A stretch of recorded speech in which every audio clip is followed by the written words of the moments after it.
Estamos de volta, vamos continuar com a nossa aula. Estávamos falando sobre a polêmica que Sócrates causou por conta da forma como ele pregava, né?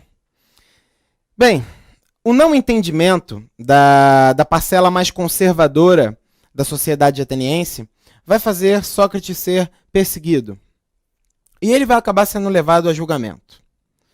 No julgamento, os atenienses sabiam que matar Sócrates poderia torná-lo um mártir, poderia fazer com que esses jovens que já o seguiam se tornassem ainda mais alvoroçados com a ideia que ele tinha por conta do seu sacrifício. Então, eles viram para ele e falam: olha, para, moço. Para de falar, a gente não vai fazer nada com você. Sócrates era um cara muito diferente, galera. Enquanto a maioria dos filósofos andavam com roupas brancas, geralmente muito bem ornamentadas, né?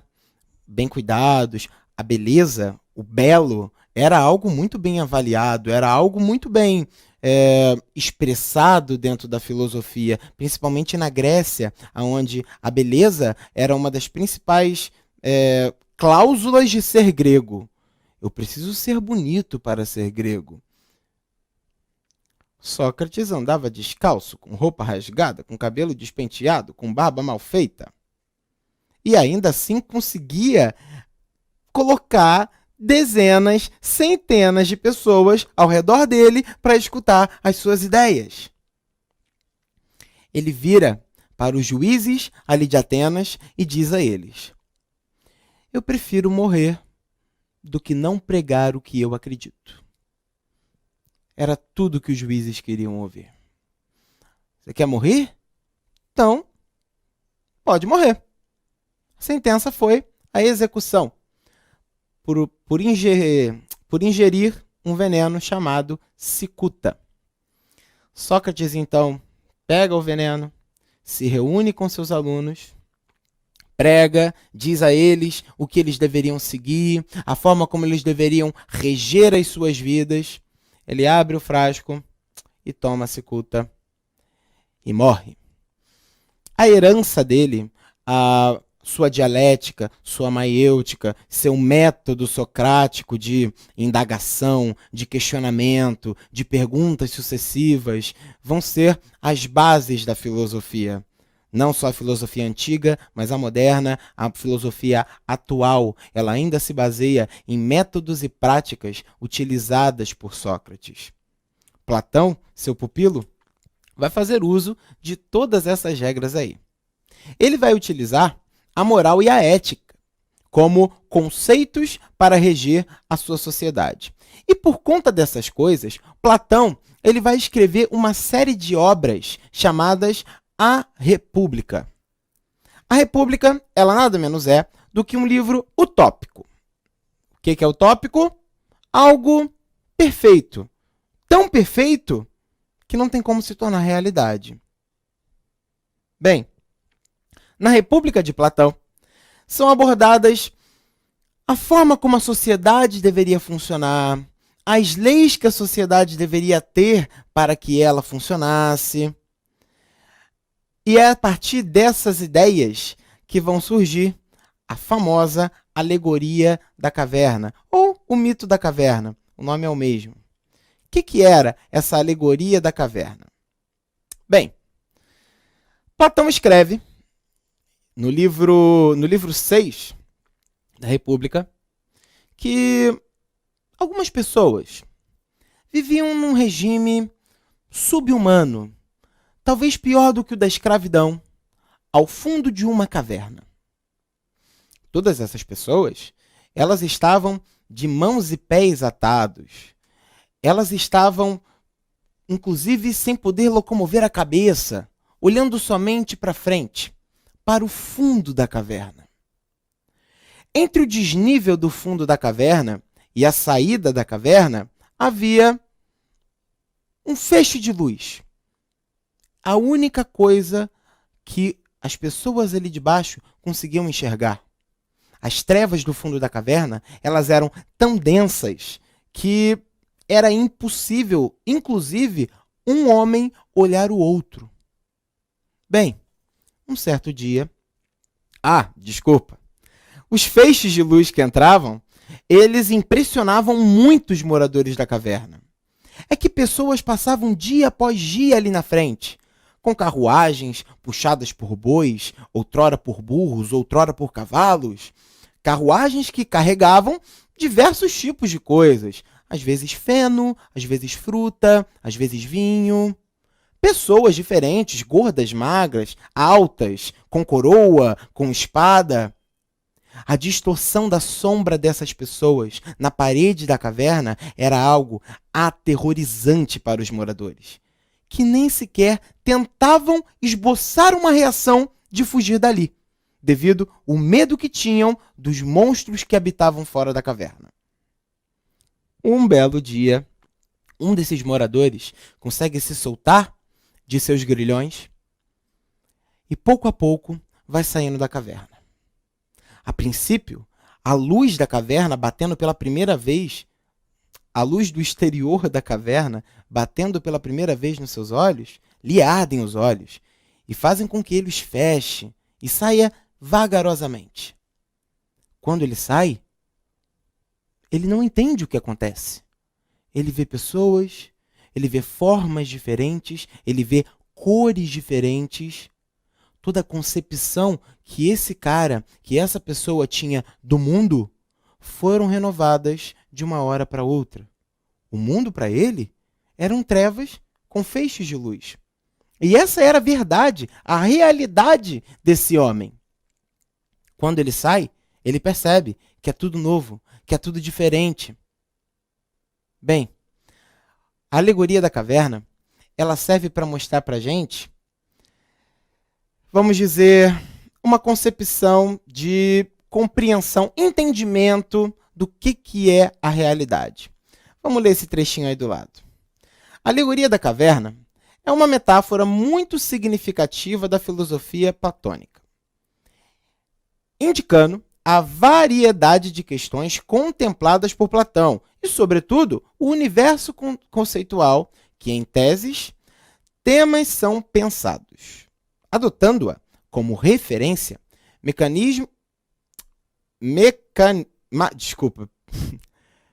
mencionaremos o dualismo ontológico,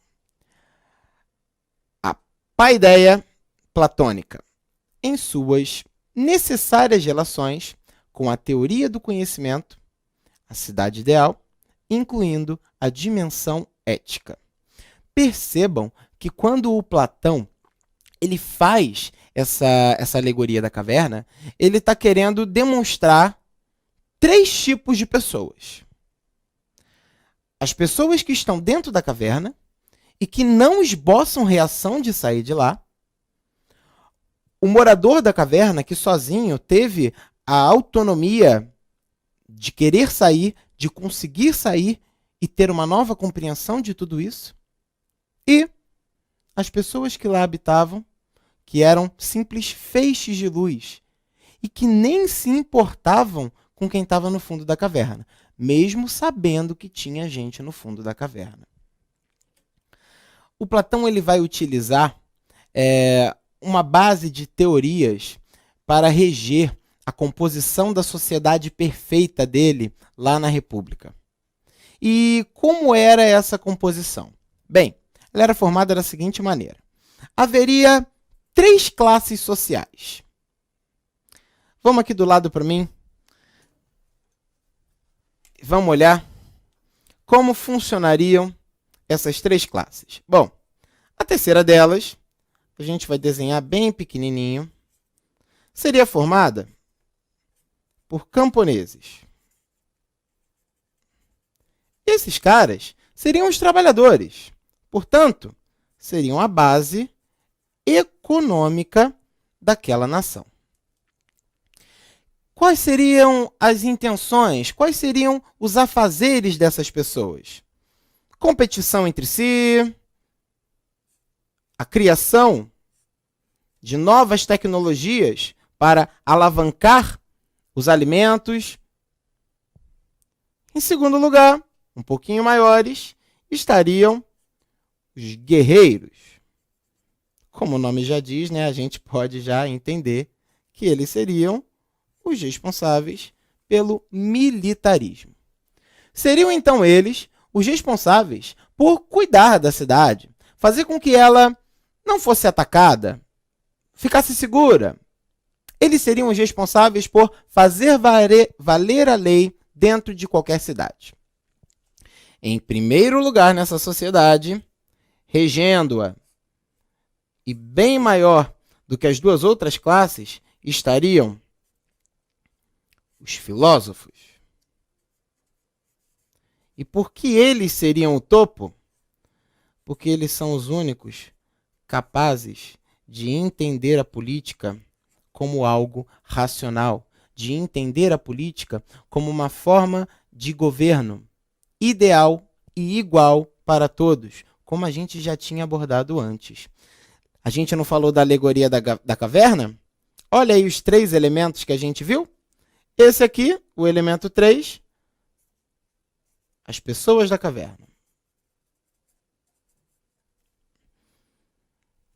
Elas vão brigar, elas não vão ter entendimento, nem vão querer o entendimento suficiente para sair da caverna. É justamente o que esses camponeses fariam dentro da República de Platão. Serviriam como fornecedores de comida, trabalhadores.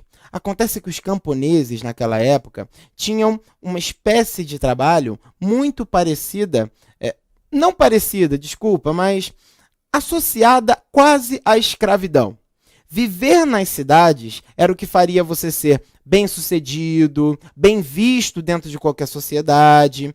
Agora, no campo, você não tem uma ágora para se discutir ideias. No campo, você não tem uma reunião de filósofos para se argumentar, para usar a dialética.